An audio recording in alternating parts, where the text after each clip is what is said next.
Yan ang magandang umaga sa inyong lahat. Good morning. Nandito tayo guys ngayon sa tabing dagat kung saan, yun, nakikita nyo yan. Ayan yung tambak ng buhangin yan. Yan po yung pinapagawang dike sa amin.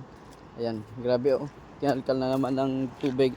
At pupunta tayo doon sa dulo. Tingnan natin kung aabot pa tayo doon sa maraming tao na yon. Kung meron pa tayong maaabot at makikita na mabibidyohan na na pangyayari kasi namumukot o nanguhuli ng isda yon ngayong umaga. Tara tingnan natin kung may huli. Ayun guys, kung nakikita nyo yung maraming tao na yan, ayan yung pukot. First na first ang huli niya kung may huli. Ayan, madaliin natin. Tara, let's go. Oh, madaliin natin kung makikita natin may huli. Ang ganda sana nito oh, seawall. At ayun na nga, nakarating na tayo dito sa naghihila ng pukot. Ang tawag dyan guys, yung bali, yung pinapalapit dun sa kabila, yung lambat. Kaya guys, tingnan nyo ang maghuhuli ng isda ng mga ito. Ayan, naghihila na sila ng lambat mula dun sa laot papuntang tabi. Ito guys ay lutang o kung tawagin ay kanaw. Hindi ko alam kung may huli, pero makikita nyo naman, o diba, may huli. Ang tawag nga pala dyan ay aligasin. Sa inyong lugar ba, ano bang tawag sa isdang ito? At yan guys, oh, ayan, pinampupulutan nila yung aligasin at patuloy pa rin silang nagbabatak ng lambat guys. Ayan, pamato nga pala ang binabatak nila dyan. Ito naman ay gamaw. Kaya hindi ko alam kung may huli kasi surprise ito guys. Ayan, pumunta nga pala tayo dito sa kabilang gilid para matingnan kung may lamang isda yung loob ng lambat na yan.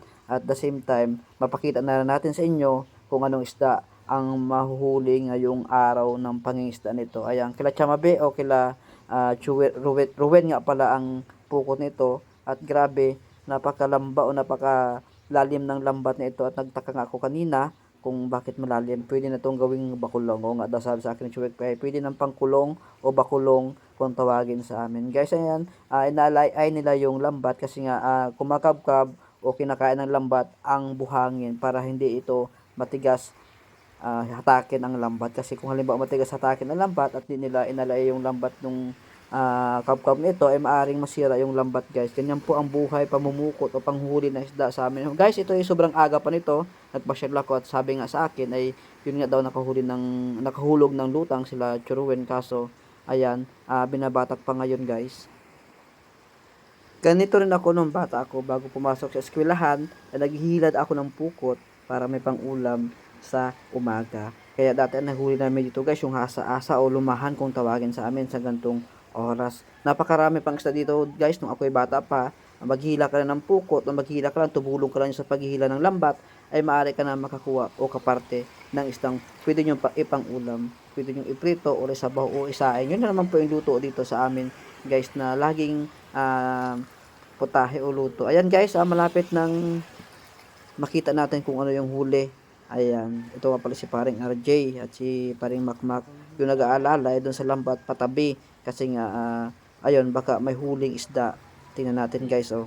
Ayan, napakaganda ng dagat ngayon, napaka maaliwalas kahit na medyo laging umuulan. Kinabukasan naman ay maganda naman guys. Ang kadalasang hinuhuli nga pala dito pag gantong panahon ay lumahan, matambaka, manamse, minsan may nakakaano ng mga pakan. Ayan guys, alam nyo ba lahat ng mga isdang mga sinasabi ko kung ano yun? Ayan guys, malapit na natin makita kung ano yung huli o malaman nitong bulsa. Kung tawagin nga pala sa amin ito guys, pagtapos ng lambat ay mayroon pong puyo or bulsa na doon magpapasok na isda para matrap yung isdang nasa loob ng lambat guys. Napakaganda nito guys kasi nga ayan, si Chubek, pakinggan natin at panoorin natin.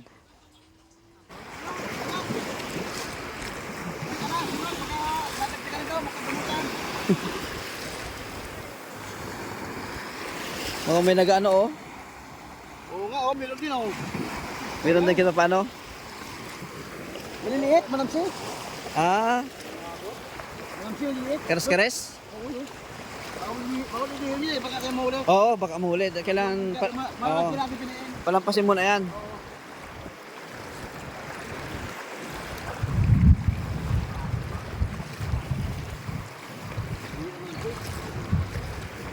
May kasamang dilis? Wala pa? Wala pa? Oo. Karas-karas pa lang talaga? Karas-karas. Ito yung tambal na di. Karis. Best friends? Hindi inabot. Hindi inabot ang lubog. Abot ang lubog.